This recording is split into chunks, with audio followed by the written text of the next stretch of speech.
In all of Tolkien's writings, I don't think there's any character who suffers more than Húrin Thalion. He's forced to witness all the hardships of his children, and then he outlives them. Their stories end in tragedy, but at least they end. For Húrin, life keeps going, and things keep getting worse.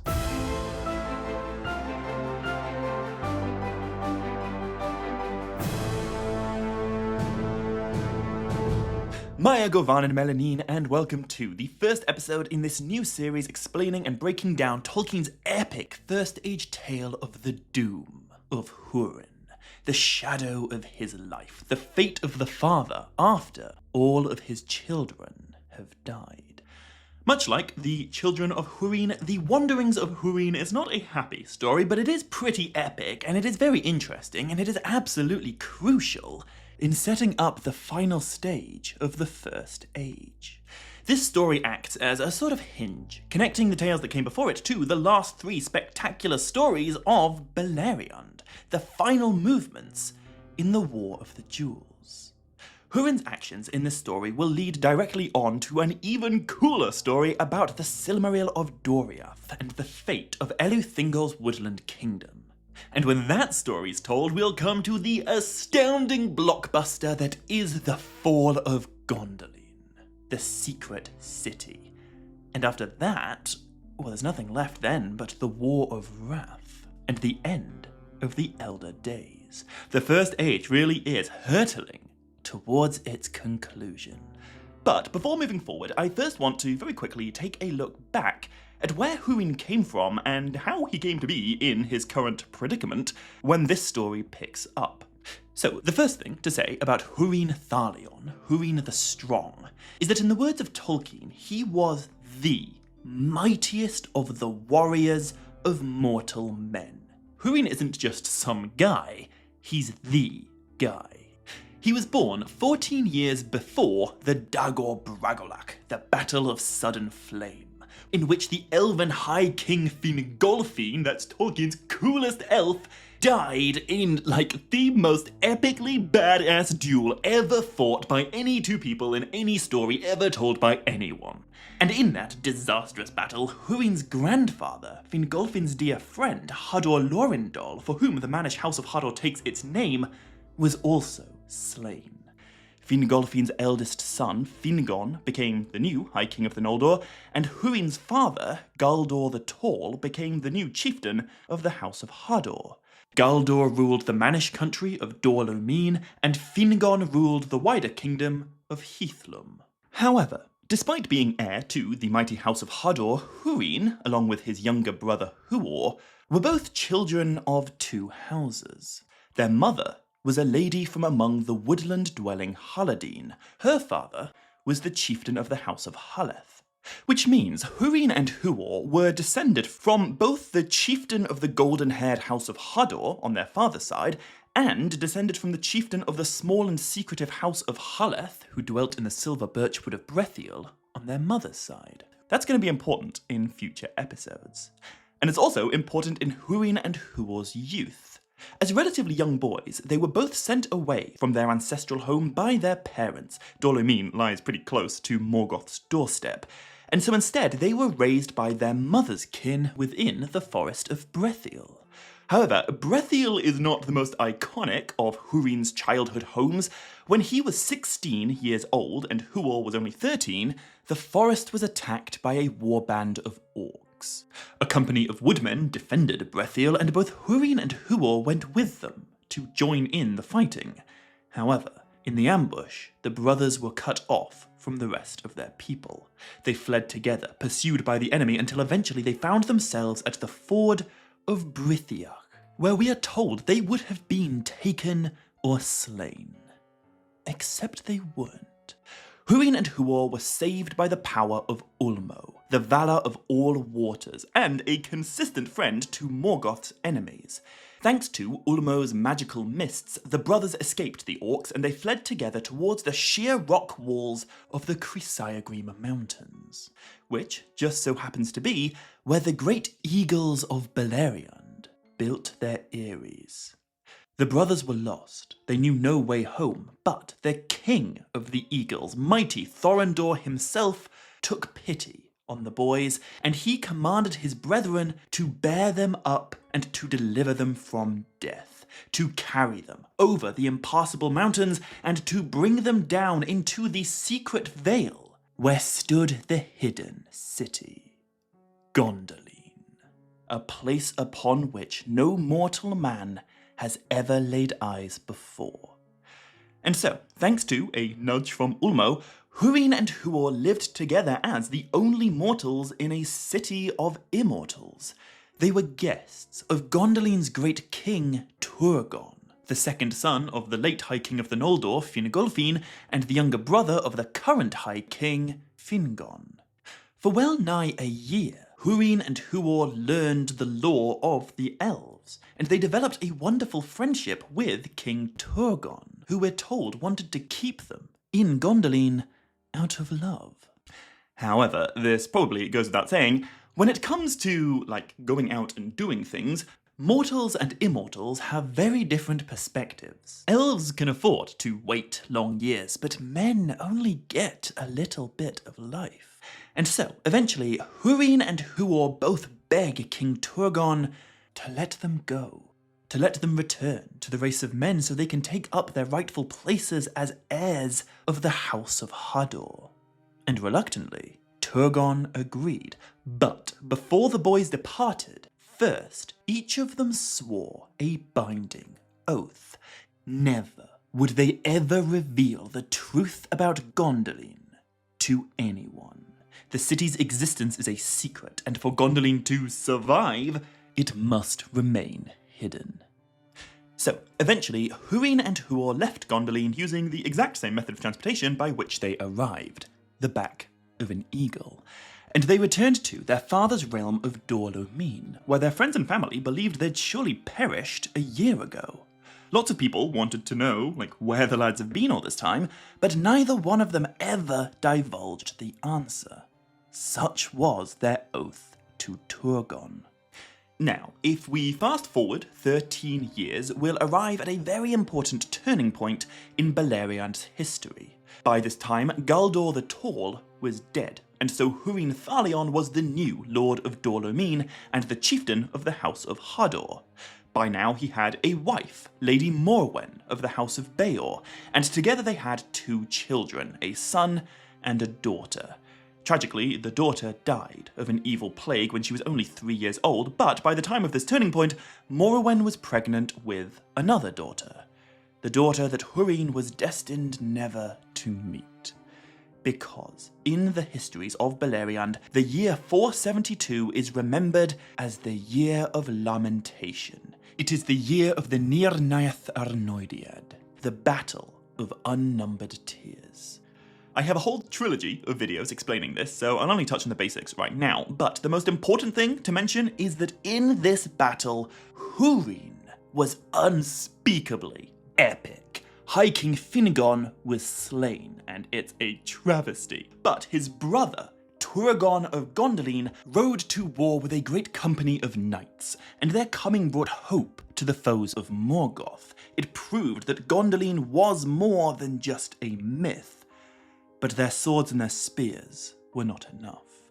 Eventually, the Dark Lord's army pushed the Gondolin Dreamer back into the treacherous fen of Serek, and there they might have all been slaughtered. The king of Gondolin might have suffered an absolute catastrophe, but he and his knights were saved by the valor of Hurin and Huor and the dauntless men of Dor-Lomin. Hurin and Huor both knew that so long as Gondolin exists, Morgoth cannot win. He will never conquer all of Beleriand, and he will always know fear.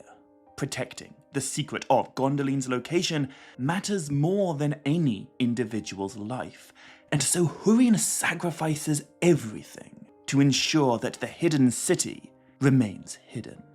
Upon the fen of Serek, a great host of orcs and trolls do everything in their power to pursue the retreating Gondolin Dream, but Hurin's power is greater. His House of Hador lay down their lives to rob the Dark Lord of total victory. Tolkien actually tells us of all the deeds of war that the fathers of men wrought in behalf of the Eldar. The last stand of the men of Dor-Lomin is the most renowned. During this incredible sacrifice, Huor is killed by an orc arrow through his eye, and one by one the rest of Hador's house are also slain. Except for Hurin. The chieftain just does not go down. With his great axe, Hurin slays orc after orc, troll after troll, and every time he kills an enemy, he shouts the words, Aure en Tulavar, day shall come again. Over and over, orcs try to seize him, but Hurin shouts these words 70 times, 7-0, and by the time he is eventually captured, his two-handed axe has been withered away by the caustic black blood of the troll god of Gothmog, the lord of all Balrogs. As you already know, Hurin is then dragged before Morgoth and tortured. But after demonstrating to the Dark Lord that no amount of torment is ever going to break him, Morgoth is forced to get creative.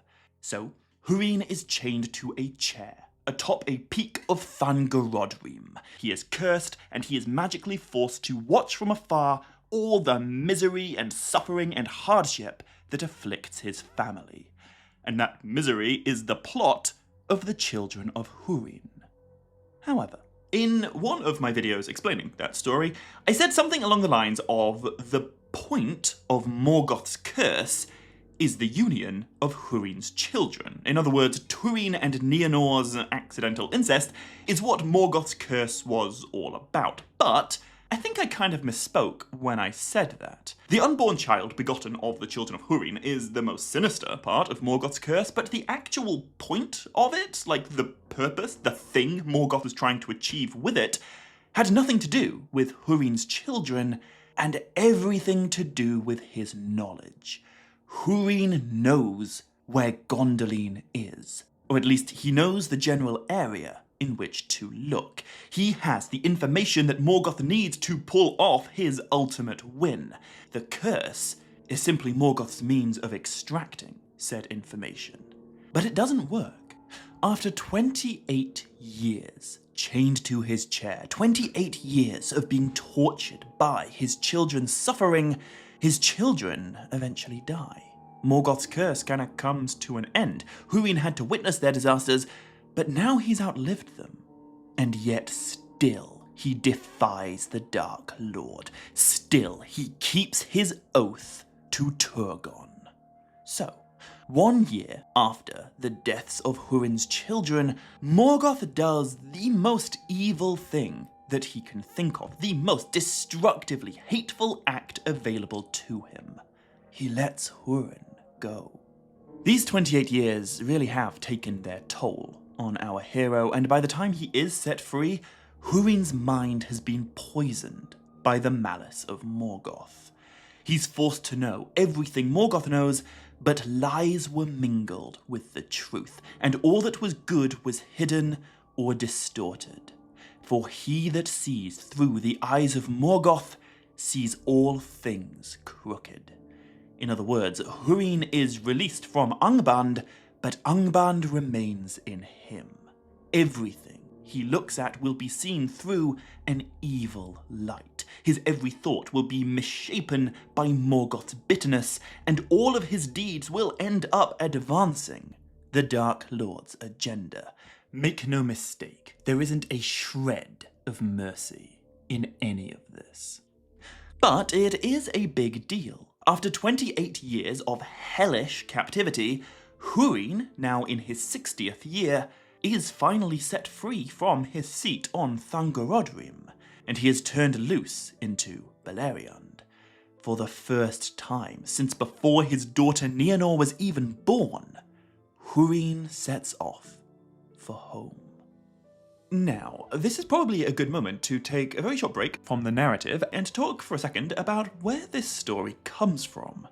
Because if you've read the Silmarillion, you'll already know everything I've talked about so far, and you'll also know the broad strokes of what comes next. In chapter 22 of the Silmarillion, we get 4 pages detailing everything that happens to Hurin between being released from Angband and the very end of his life.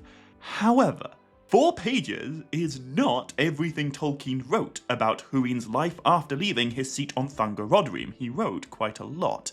And just like how the Children of Hurin novel is a sort of massively extended version of the Silmarillion's chapter 21, there's another massively extended version of Hurin's story to be found in other writings, but they're hidden away in a relatively obscure source. So, in the 11th volume of the 12-book History of Middle-earth series, we'll find a section called The Wanderings of Hurin and Other Writings Not Forming Part of the Quenta Silmarillion. And this version of the story is a heck of a lot longer than 4 pages. It covers much of the same material described in the Silmarillion version, but it also contains a whole load of other stuff that you won't be familiar with unless you've read The War of the Jewels. So, for the sake of, untangling Tolkien thoroughly, I guess, for the rest of this video, along with the next 2, I'm going to put down my copy of the Silmarillion and pick up instead that longer, fuller version of The Wanderings of Hurin from the War of the Jewels. And if you're wondering why this extended edition wasn't included in the Silmarillion, there is a reason for that, but I'll explain it in a few videos' time. Anyway, back to the story. Turns out, Morgoth is a great many awful things, but he's not an idiot. He knows exactly what he's doing, and so he does not send Hurin home alone. Instead, he sends a great riding of dark soldiers to escort Hurin all the way back to Dor-Lomin. Hurin rode at the head of a company from Angband, and he drew near his homeland as one that was held in honor by the Dark Lord. And so, even though the return of Lord Hurin all these years later should have been something that the men of the land would celebrate, instead Hurin's homecoming is heralded by dread and by mistrust. He has the stink of Angband upon him, and so through no fault of his own, the remnant of the House of Hador fear him and scorn him and shun him. And so freedom only inflames the bitterness in Hurin's heart. How unfair is that? Due to the machinations of Morgoth, the House of Hador's greatest chieftain, who defied the Dark Lord every single day, is now rejected by his own people, believed to be a friend of Angband's. And the truth is, Hurin has changed in those 28 years. We are told none that had known him in youth could mistake him, but he had grown grim to look upon. His hair and beard were white, and there was a fell light in his eyes. But great strength was in him still, in spite of the weight of his grief, for it suited the purpose of Morgoth that this should be so. And Hurin is not the only thing that 28 years have really changed. Dor-Lomin is different now too. When Hurin lived there with his family, Dor-Lomin was a protected country, guarded by High King Finnegan and kept safe by his power. But in the Battle of Unnumbered Tears, that power was broken. Now, Dor-Lomin is ruled by cruel men who worship Morgoth. Easterlings, enemies of the House of Hador who betrayed the free people and were rewarded for their treachery with the lands of Hurin's ancestors. Now, 4 years ago, Hurin's son, Turin Turambar, returned to Dor-Lomin looking for his mother and his sister. He challenged Brodder, the chieftain of the Easterlings, and after one thing led to another, he killed him. The Lady Iarine, whom Brodder had forced to be his wife, burned his hall to the ground, with herself in it. A great many of Turin's supporters were slaughtered, but a few fled alongside him, and they began new lives as outlaws in the mountains.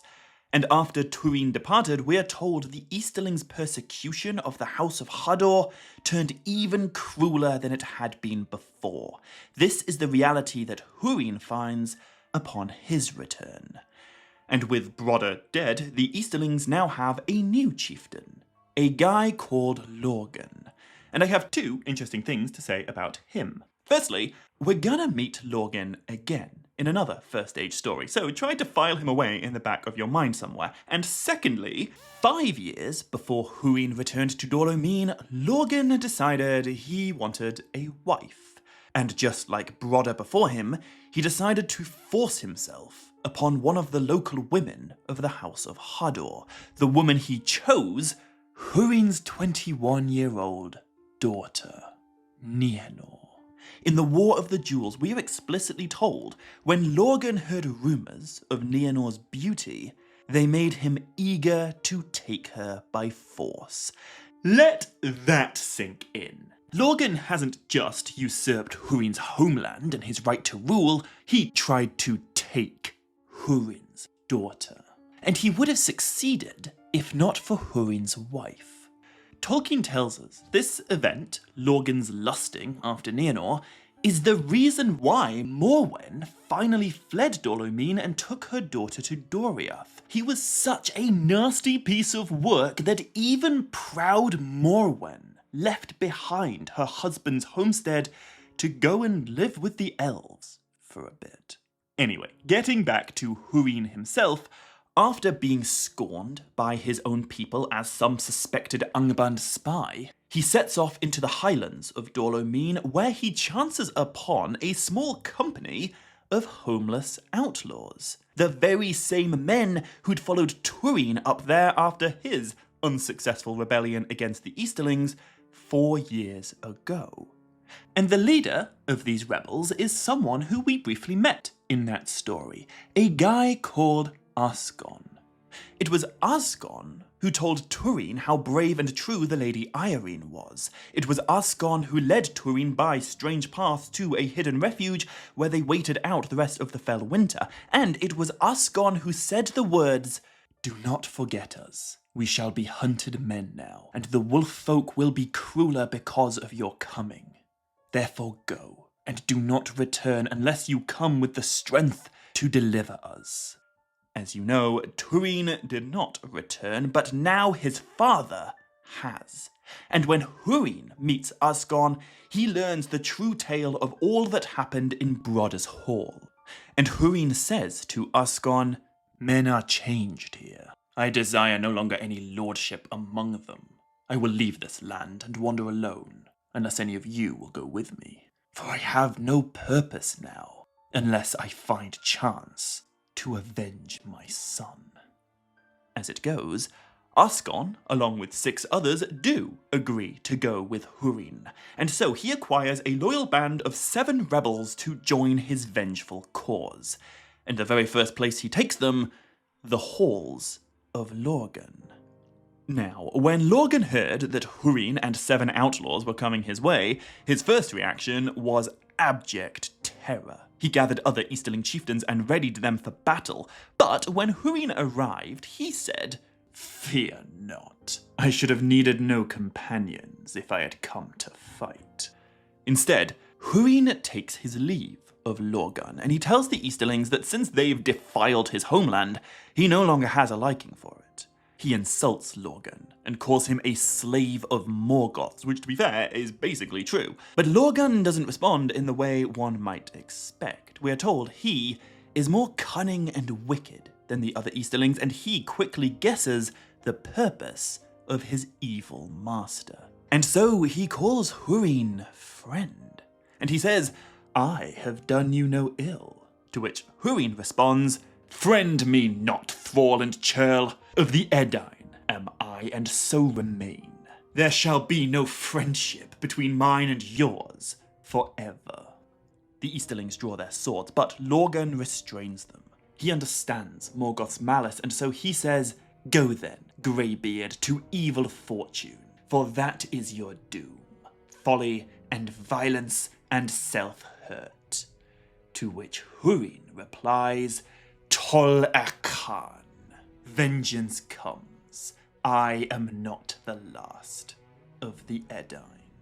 And with that, he departs Lorgan's halls. He takes Asgon and the other 6 rebels, and together they all leave Dor-Lomin forever.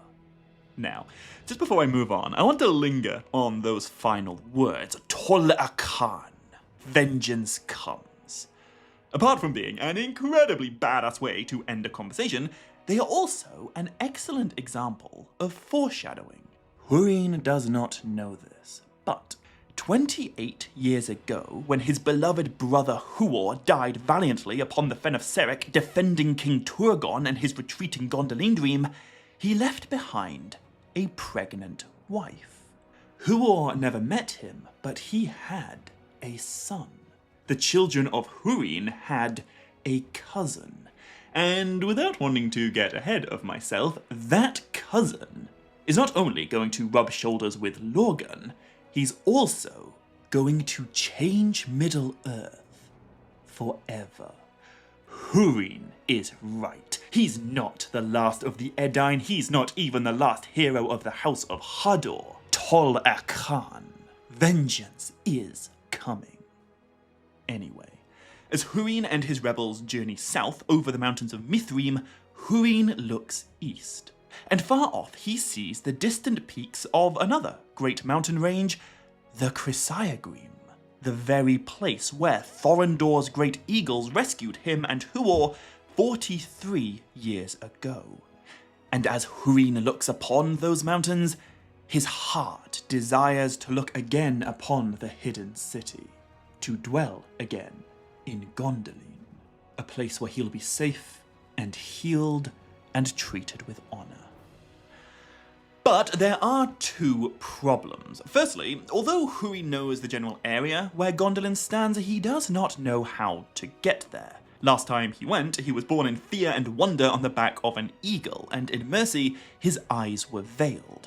Without the intervention of another eagle, he has absolutely no hope of crossing the Chrysaegrim or finding the secret city again. And the second problem, Hurin swore an oath to Turgon. So even if an eagle shows up to carry him, he can't reveal to Asgon or the other rebels where he wants to go or what even lies in that direction. He can't tell his own men where his heart yearns to be. So he says nothing, and he lets Asgon lead him by secret ways over the mountains of Mithrim and down into the lands beyond them. They follow the river Lithia to the point where it meets the river Sirion, and then they follow the Sirion around the Chrysaegrim until they arrive at the ford of Brithiac, where Ulmo rescued Hurin and Huor all those years ago. And at this point, the company of Hurin face an important decision. If they keep going east, they will come to the Valley of Dreadful Death, Nandungortheb, the evil place where Ungoliant spider spawns still dwell and still spread their horrors. So that way is a definite no. But where can they go instead? Dimbar is overrun with orcs, and Doriath is complicated, for reasons I'll explain towards the end of this series. Right now, the only reasonable option, the forest to their south, the land of Hurin's mother, the woodland that he was raised in. So, Hurin says to Asgon, "Let us go to Brethiel. I have an errand there. In that land, my son died." That night, the rebels take shelter on the eaves of the forest, but while Asgon and the other 6 rest together, Hurin lies apart. And the next morning, before sunrise, he wakes and he leaves his companions sleeping. He journeys alone back towards Brithiac, until he eventually comes to the dark feet of the Chrysaegrim. Now, I'll return to Asgon and his 6 rebels in the next episode. This is not the end of their story. But for the rest of this episode, I'm going to keep the focus on Hurin. He journeyed alone through a cold and desolate land until finally he arrived at an impassably sheer wall of stone. The only way forward would be on the back of an eagle. And so he looks up at the grey sky, but all he sees are shadows from the east. All he hears is the wind hissing over stone. And before long, all hope departs him. However, just because Hurin can't see the great eagles does not mean their keen eyes are blind to him. In these dark days following the Battle of Unnumbered Tears, the watchful vigilance of the eagles has been redoubled. And as Hurin faces the Chrysaegrim and slowly gives up hope, Thorondor, king of all eagles, notices him, and he flies straight to Gondolin to inform King Turgon of the news. And thus poor Turgon is put in an incredibly difficult position. I firmly believe that Turgon is a compassionate king, and as I mentioned earlier, he loved both Hurin and Huor all those years ago when they were his guests. And he witnessed their sacrifice in battle. He remembers the Fen of Serek. He knows just how much he owes to Hurin and the House of Hador.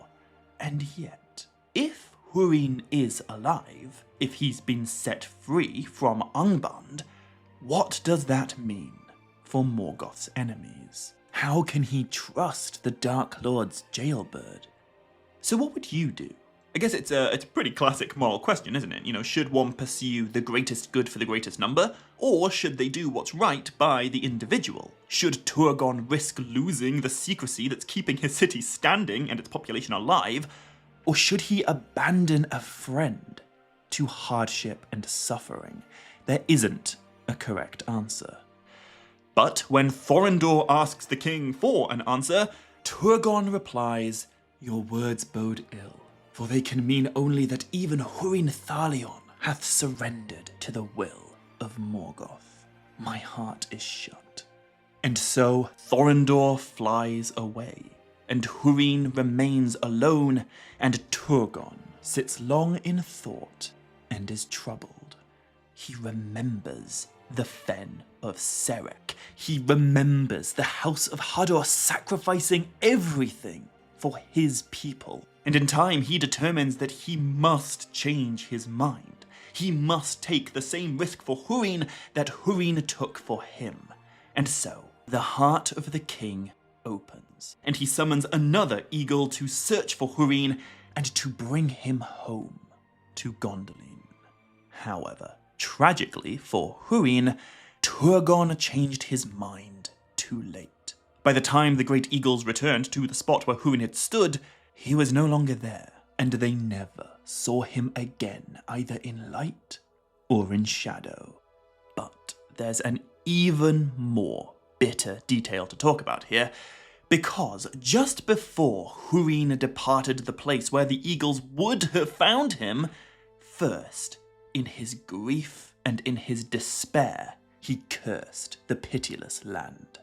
He looked towards Gondolin, and he cried out in a great voice, "Turgon! Hurin calls you! O Turgon, will you not hear in your hidden halls?"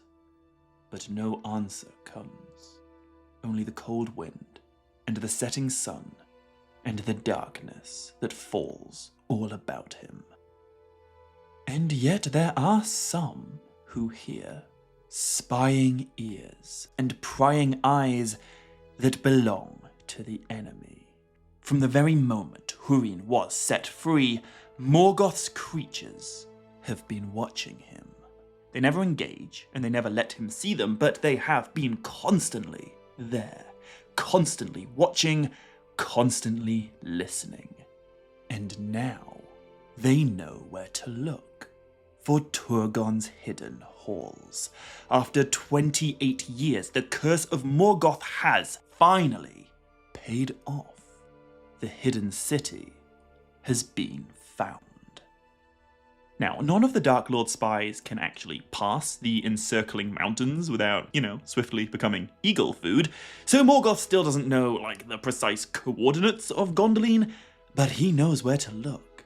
And he knows that, contrary to what many must have assumed, the secret city is not hidden far away in the summery south. It's right here, in the north, basically, on Angband's doorstep. So, in his fortress of iron, Morgoth sits back on his dark throne, and he smiles, for he knows that the first evil of Hurin's freedom has now been achieved. Gondolin is compromised, and Hurin is still out there, still seeing the world through Morgoth's evil eyes, still unwittingly doing Morgoth's wicked work, still pursuing violent vengeance upon all those who wronged his children. And so, that's where I'll leave things for this episode. But in the next one, we'll continue the story of Hurin's wanderings, we'll catch up with Asgon and the other rebels, and we'll see what happens to Brethiel when a bitter, angry, hateful Hurin comes looking for answers. So, to make sure you don't miss that, hit subscribe if you haven't already, and be sure to click like and leave a comment on this video if you want to. However, until next time, as always, my dear friends, much love, stay groovy, and Nevair Melanin.